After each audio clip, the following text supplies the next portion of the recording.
Ministério do Turismo e Valorec apresentam Cine Brasil, Lei de Incentivo à Cultura. Patrocínio Valorec. Apoio Prefeitura Municipal de Entre Rios de Minas. Administração 2021 a 2024. Realização Cinear. Secretaria Especial da Cultura. Ministério do Turismo. Governo Federal Brasil. União e Reconstrução. A cena começa com uma vista panorâmica de uma área verde sob um céu nascente. Sobre a imagem, o título em preto: Entre Rios de Minas, setembro 2022.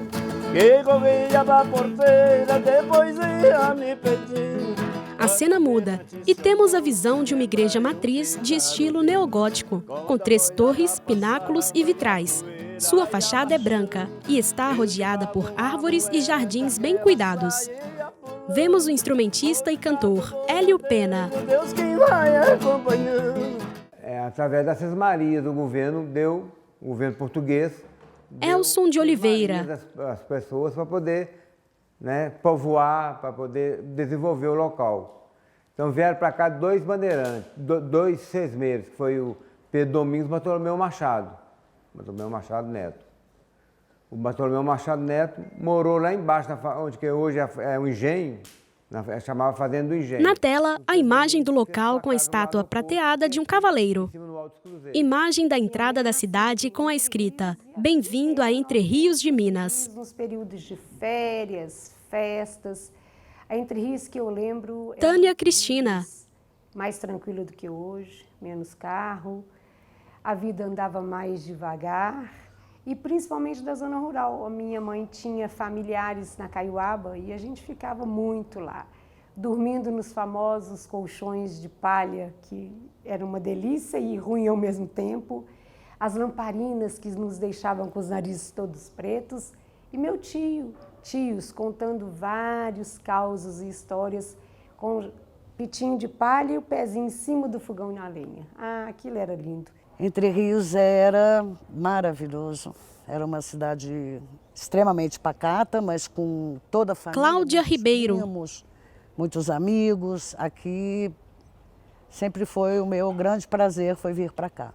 Entre Rios era uma cidade bem diferente de hoje. Uma cidade mais pacata, Não tinha automóveis, você contava nos dedos os automóveis aí, que passava de vez em quando, passava um automóvel. Então era bem mais pacata. As ruas... Tinha pouca circulação de pessoas nas ruas e também era muito tranquila. Entre Rios era provinciana. Tuca Boelsons. Eu lembro eu sentia muita falta de coisas assim, que aqui não tinha, jornal, telefone. Mas era uma cidade... tipicamente do interior, mas com muito calor, com muito calor humano, com muita brincadeira, com muita amizade, Entre Rios? Era uma estrada aqui, sem asfalto, e a gente ia a pé. Daqui lá Entre Rios voltava. José Arimateia. Andava era a pé. Depois que saiu o asfalto aí, já apareceu os ônibus, os caminhão. Alexandre da Nóbrega. Entrerriano. E chama Entre Rios de Minas, porque estamos entre 2 rios, Camapuã e Brumado. E por que de Minas? Porque tem o Entre Rios fora daqui, em outro lugar. Uma imagem interna da igreja matriz nos mostra bancos de madeira extensos, um corredor central, imagens sacras e velas no púlpito. Todo o local é bem iluminado em tom de amarelo. Primeiro chamou bromado. Por que bromado? Bromado vem da palavra broma, quer dizer engano. Então os bandeirantes vieram em busca de ouro, não acharam ouro, foram enganados. Então deram o nome de bromado. Inclusive na carta de Sesmaria, que foi dada a Bartolomeu Machado, está escrito bromado. Depois mudou para brumado, devido à grande quantidade de brumas dos rios. Até hoje, quando está muito frio, a gente vê a praça que fica, que é neblina, a coisa mais bonita à noite, neblina na praça. Depois mudou para Entre Rios, devido a estar situado entre 2 rios, Camapuã e Brumado. A próxima cena é aérea, mostrando a cidade com muitas casas e edificações concentradas entre a vasta área verde ao redor. Porque eu não conhecia o interior de Minas. Maria Helena. Como eu falei, a gente ia só para o Rio de Janeiro e pronto. Aí o interior foi se abrindo através de Entre Rios. E eu aprendi a gostar de Entre Rios também. Gostava daquele jeito deles viverem, da igreja que era pertinho da casa do seu Arthur. Vemos Hélio Pena tocando a sanfona, usando um chapéu de abas retorcidas. A tela mostra a Praça Cassiano Campolina, com o coreto destacando-se ao centro. Não, o motivo é que eles sabiam dançar a minha bisavó, né? E aí entrou na família farrista gostar de dança, nas fazendas, nas casas. Aí pegaram dançar. Às vezes ia num forrozinho de uma fazenda, de uma casa, não tinha as manguaras. Vemos uma banca. A cena muda e vemos um cachorro tomando sol na guia da calçada. A turma e dançava. Então já tinha aquela turma própria já para dançar. Vemos agora o Hospital de Estrutura Histórica, também chamado de Cassiano Campolina. Pode cantar também. Mas não convém, quando está dançando, nunca deve fazer muito barulho, não. Às vezes uma caixa, aqueles barulhão, porque atrapalha às vezes um pouco o batido das manguaras, enquanto das manguaras. Às vezes até um pandeiro, vão se pôr, não precisa, porque as manguaras também fazem o batido igual da sanfona, acompanhando a sanfona. A cena aérea nos apresenta a praça arborizada em frente à Igreja Matriz, ambos situados entre duas ruas pavimentadas com trânsito quase inexistente. O céu desta cena é de um azul intenso.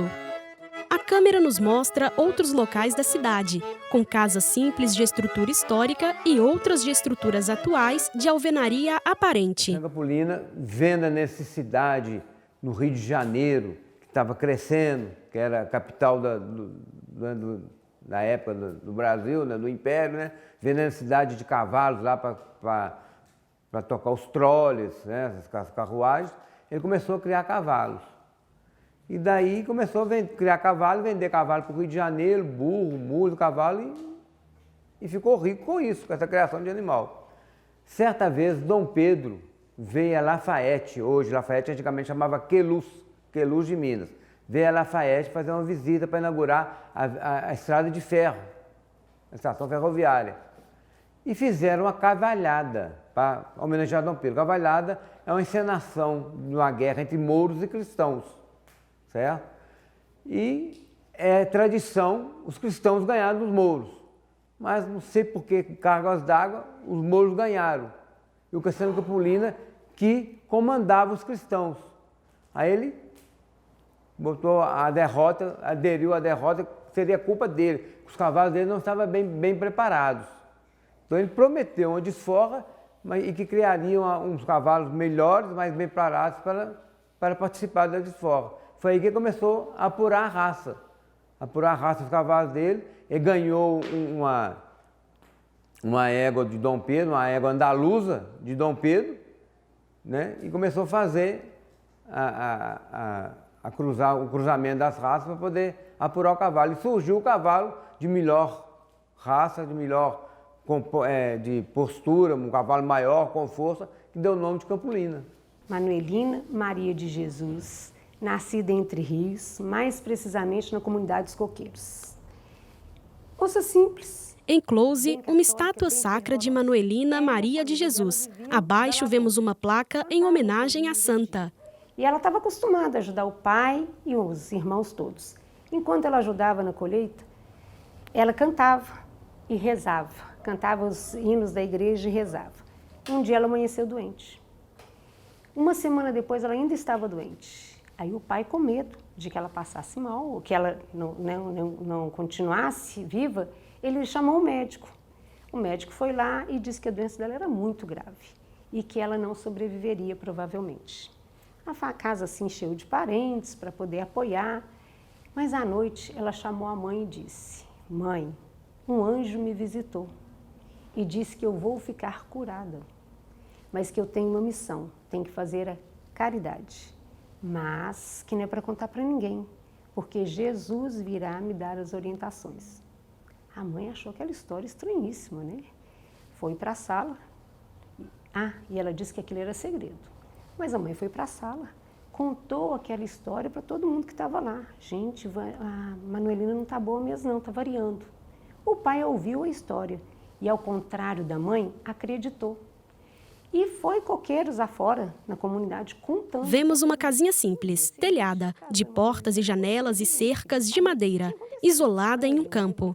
No quintal da casa vê-se outra estátua de Santa Manuelina. Todo mundo fica assustado. A mãe da Manuelina, nesse dia, estava tossindo muito. Manuelina disse à mãe: traga um copo d'água que eu vou benzer e a tosse vai melhorar. A mãe pegou o copo, trouxe a água. Manuelina benzeu o copo e entregou para a mãe. Mas como a mãe não estava acreditando, ela não tomou. Nesse dia estava lá também a Maria Teuvina, uma senhora que tinha ficado com o braço paralítico e a mão tinha fechado. Ela já tinha procurado vários médicos, vários benzedores e nada tinha acontecido para melhorar. Ela disse: A câmera vagueia pela praça nos mostrando algumas barracas de venda. água e tomou. Contam que meia hora depois a mão dela estava aberta. Dizem também ser esse o primeiro milagre que a Manuelina fez. Logo aqui na praça ali tem 2 soldados. São os pracinhas brasileiros que foram para a guerra, para a Segunda Guerra Mundial, que participaram. Daqui de Entre Rios, aqui saiu 4, né? O Baeta, Geraldo Baeta, o senhor Moacir Mendes, né? Estátua de pedra de Geraldo Baeta da Cruz. Fardado, ele segura uma espingarda. Em close, uma lápide de pedra com a circunscrição: Arlindo Lúcio da Silva, 1920 a 1945. Morreu lá. Então, o prefeito Marinho colocou aquilo lá em homenagem aos pracinhas brasileiros que estiveram na guerra. Entre Rios é a minha terra por escolha e moro aqui há 37 anos e amo de paixão. Imagem aérea de Entre Rios, com casas, igreja, torres de ferro, tudo entre muito verde.